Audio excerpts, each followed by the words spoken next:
Princeton University will remove Woodrow Wilson's name from its public policy school over racist thinking and policies the former president had championed, the university says. The university's Board of Trustees approved the name change on Friday. In a letter, trustees said long-standing questions over Wilson's history of supporting segregationist policies were made more urgent by the recent high-profile killings of Breonna Taylor, Ahmaud Arbery, George Floyd and Rayshard Brooks.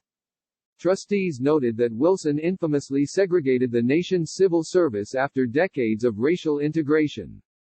That legacy, trustees concluded, was not befitting a school geared toward public service.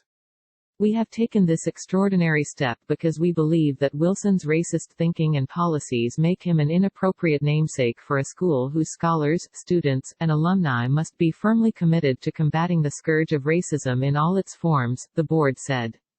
The school will be renamed the Princeton School of Public and International Affairs, and the residential Woodrow Wilson College will be renamed First College, Princeton said. Wilson had a long history with Princeton. He obtained his undergraduate degree from the university in 1879 and returned in 1890 as a professor, teaching for 12 years before becoming the university's president in 1902.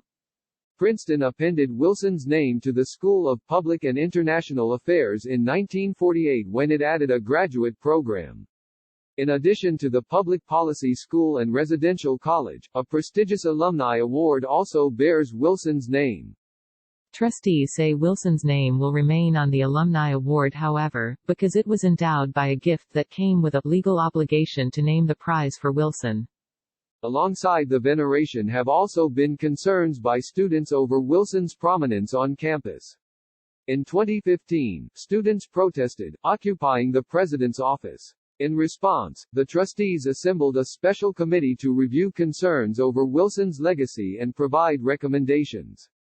The committee recommended that the school keep the 28th president's name on both schools, even as it acknowledged that Wilson indisputably opposed the idea of admitting black students to the Princeton of his time.